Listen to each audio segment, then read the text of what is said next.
What's going on, guys? It's Steve. Now, before I start this video, a lot of you guys, yesterday's video where I did that park thing and like the shopping and put that all into one, like a little episode thing, you guys really enjoyed it. But you guys would rather see, it was really close. It was like 52% to 48%. And a lot of you guys, well, not a lot, but the majority wins. So you guys would want to see me with a face cam. So 2K gameplay in the background with face cam. So I'm going to be doing that for you guys. I'll probably still do those every now and then, but just not every single day, because it's clear that you guys would rather see 2K gameplay with face cam and then have my NBA journey and a whole bunch of other series on top of that. So I want to talk about the New York Knicks, and I'm gonna look at the New York Knicks from an unbiased perspective. So I don't understand. Even if I weren't a Knicks fan, I would still say they would finish top three, right? I don't understand. Maybe top four. I don't understand why some people say they won't even make the playoffs. Like, to me, it's not clear. Think about it. Derrick Rose and Joakim Noah, they made the playoffs with the Bulls, for a long time without Melo. So now that they have Melo, and they have Porzingis, they have Brandon Jennings, they have Sasha Vujacic, Lance Thomas, Kuzminskis, Billy Hernangomez. They have a solid bench. Not one of the best in the league, but they have a solid bench, and they have one of the best backup point guards who on any other team and for his entire career except this year was a starter in Brandon Jennings, right? So I'm confused on why some people even thought that the New York Knicks wouldn't even make the playoffs. And I'm also confused on why some people think that the Charlotte Hornets will, finish with a better record than the New York Knicks. That just doesn't make sense. It doesn't make sense. The Knicks have a better roster. They have superstar players, and they have they're doing their thing. The Knicks in the last 10 games, they're 7-3. They're only 3.5 games behind the Cleveland Cavaliers. Now, I don't think the Knicks will finish with a better record than Cleveland or Toronto, because those two teams are doing their thing right now. It's possible for Boston, because again, Al Horford really missed the majority of the season pretty much. I think he only played like 7 games, and they're 12-9. So if you think about that, that's 12 games. Actually, more than that. It's like 9 games that he missed. So that's a lot. To have your second best player miss 9 games and you're still third in the Eastern Conference, that's a lot. That's pretty good. So I'm not too sure on whether or not they'll finish higher than Boston, but definitely in the top 4, which means they'll definitely have home court advantage going into the playoffs. But the thing about it is I don't understand why people say Charlotte will have a better record. And I know I said this before, but I just want to, just go back into that, because the Charlotte Hornets, they have a solid roster, but it just doesn't compete with, the New York Knicks. Carmelo, again, Melo, D. Rose, Courtney Lee, Brandon Jennings, KP, just those players. Joakim Noah, Kyle O'Quinn, Billy Hernangomez, Kuzminskis, Lance Thomas. I mean, they don't compete with the New York Knicks. They just don't. The Hornets had a great start, and Kemba Walker had a great start to the season. Do I think he'll finish off like this? No. He'll slow down to around 19 to 20 points per game. Will the Charlotte Hornets make the playoffs? Probably. They'll probably finish around 7 or 8. But to sit there and say that they're going to have a better record than the Chicago Bulls, I don't see that happening. I think Chicago's going to pick it up. I know they're 5-5 in their last 10 games, but a lot of people don't understand that both the Chicago Bulls and the New York Knicks, they're entirely different rosters for the most part. Chicago has a brand new point guard in Rajon Rondo, which means they have to reset the entire offense because they have a new floor general. They have a new veteran superstar in Dwyane Wade. They have Jimmy Butler still there. Mirotic is still there. Jimmy Buckets is still there. Jimmy Buckets as in, not Doug McBuckets, excuse me. Doug McDermott. I was doing so good. Milwaukee's, they're solid. So in terms of that, it's like, Charlotte, they're a solid team, but some people are saying they're going to finish top 4 in the East. It's not going to happen. Top 4 is going to be Cleveland, Toronto, Chicago, New York, or Cleveland, Toronto, Boston, Chicago, or Cleveland, Toronto, Boston, New York. Either one of those 4 teams in any particular order. Obviously, I think Cleveland will probably finish with the number 1 seed. They're 14-5. The Toronto Raptors are 14-7. The Cavaliers just beat the Raptors last night. It was a pretty solid game. So in terms of that, I don't understand it.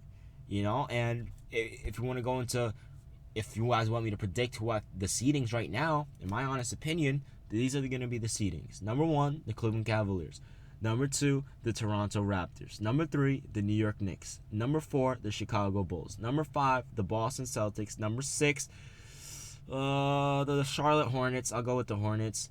Number 7, the Atlanta Hawks. And number 8, either Indiana, Milwaukee, or Detroit. One of those 3 teams. Now, I know Atlanta is 1-9 in their last 10 games, which is pretty freaking bad. They started off hot, and that's just, a prime example of it doesn't matter how well you start the season off. It all matters in the home stretch, which means after the All-Star break. But they'll pick it up. Again, that's an entirely new team. Their best player is a brand new player, so they have to restart the offense, even though they have Paul Millsap. Dwight Howard's clearly the best player on that team. Dennis Schroeder's a young point guard trying to, really find his way in the league. So these teams, they have a future. But it's going to take them a minute to build chemistry, which is why New York is only 5 right now, which is why Chicago is only 6 right now. And by the way, the Milwaukee Bucks, if they can keep their roster and surround Antetokounmpo, Greg Monroe, and Jabari Parker with some shooters, because they don't have any shooters at all. Their team they cannot shoot. If you can get some shooters on that team, they'll be a solid playoff team. Not a contending team unless Antetokounmpo takes that next step and starts dropping like 28, 10, and 8 a game.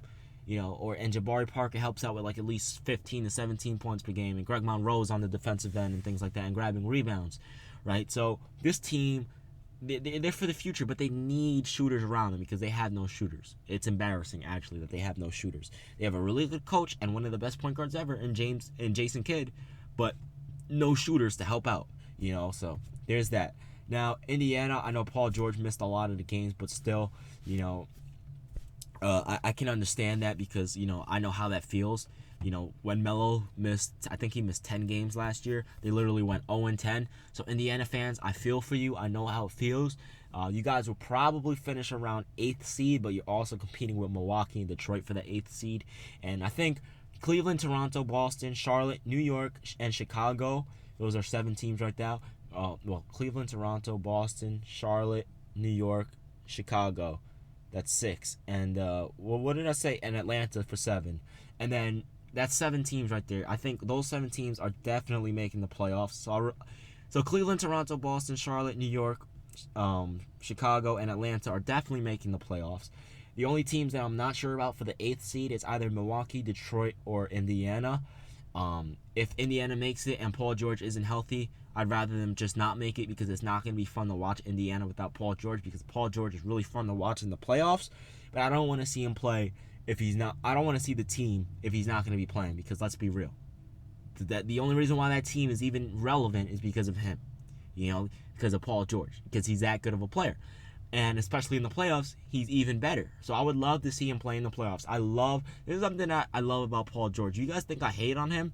No, I just hold players to a high standard because I think the brand of a superstar, the term superstar is given out too easy these days. Like, I saw this, I don't remember, it was like some kind of ad. I don't remember exactly where I saw it. I don't know. It could have been a YouTube video or something like that. But some dude was like, NBA superstar. What was his name? Raymond Sessions. I'm like, oh my gosh, man. I'm like, come on, dude. And like, people call like Andre Drummond a superstar, and like, I'm like, and people call Kemba Walker a superstar. I'm like, what's going on, man?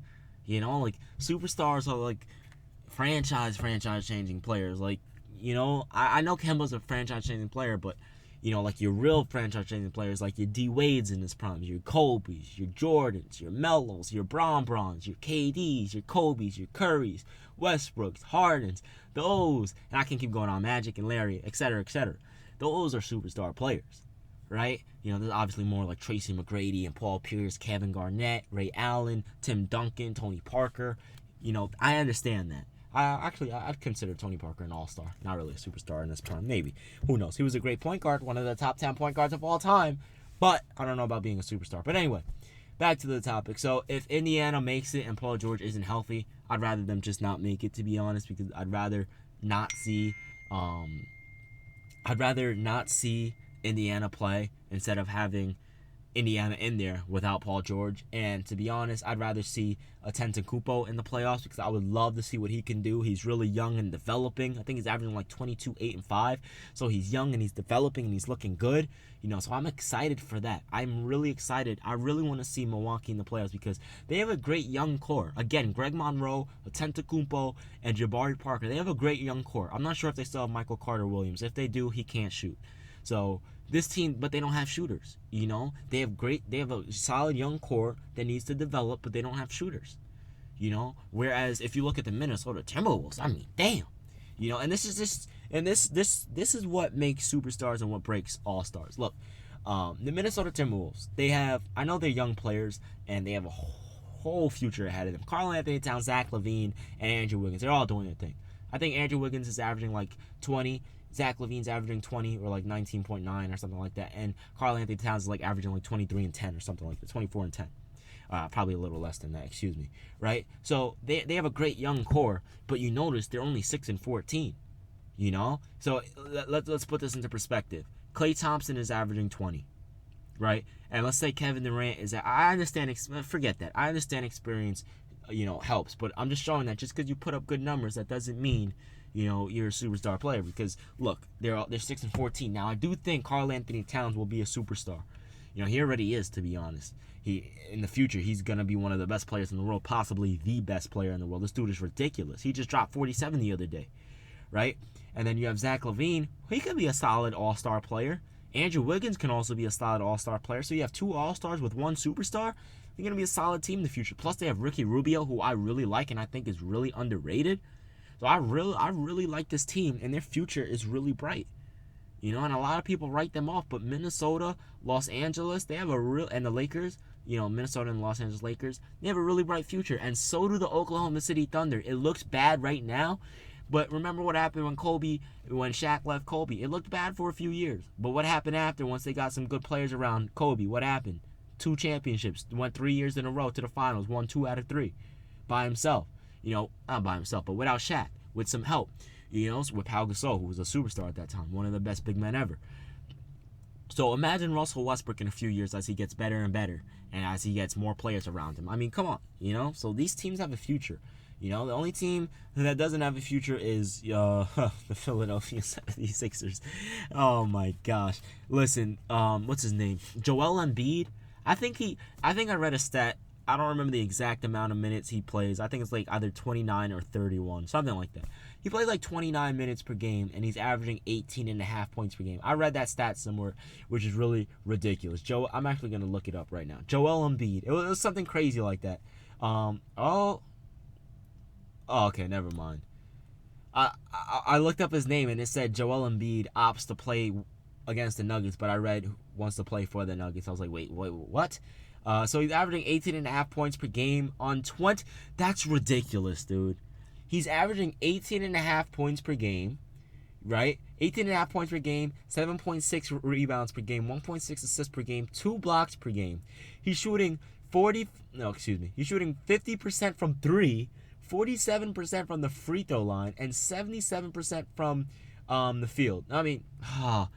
46% from the field and 77% from the free throw line. And he's only playing 23 minutes per game. Not 29, not 31, but 23 minutes per game. And he's averaging 18, 7, and 3. That's crazy. This guy has a bright future. He has a bright future. And I understand, he's on a bad team, so his stats are going to be inflated. But, is that really inflated? 18, 7, and 3 on 23 minutes per game? Jeez, man, this guy has a future, dude. He has a really big future, and I'm excited to see what he has in store for us because this guy, man, he's good. He's a great young talent. Really, really good young talent, and I'm excited. It's actually exciting, to see all these new young players come up. It's weird. It's pretty crazy, actually. So anyway, let's go ahead and talk about the Western Conference. Golden State, they're 18-3. San Antonio 17-4. The Clippers are 16-6. Houston's 14-7. OKC is 14-8. Memphis is 14-8. Utah's 13-9. By the way, Gordon Hayward, you know what you got to do when you're a free agent. You already know. I ain't got to say anything. You already know what you got to do. Portland is 12-10, and the Los Angeles Lakers are 10-13. Now, To be honest, no other team. I mean, the Pelicans, they improved. I think they started off like 1-9 and they improved. I think they're like 5-5 in the last 10 games. But to be honest, and by the way, let me just say this, man. I feel so bad for Dirk Nowitzki. This is his second to last year. Next year is going to be his last year in the NBA. And Dallas does this. They're last seed in the Western Conference. They have the same record as the they have one less loss, but they're still as bad as the Philadelphia 76ers. That's bad, man. I feel so bad for Dirk Nowitzki. This is not the way to go out. Man. But anyway, I hope you guys enjoyed this video. I'm going to cut it there. I talked about a whole bunch of topics, and hope you guys enjoyed. I'm out. Peace.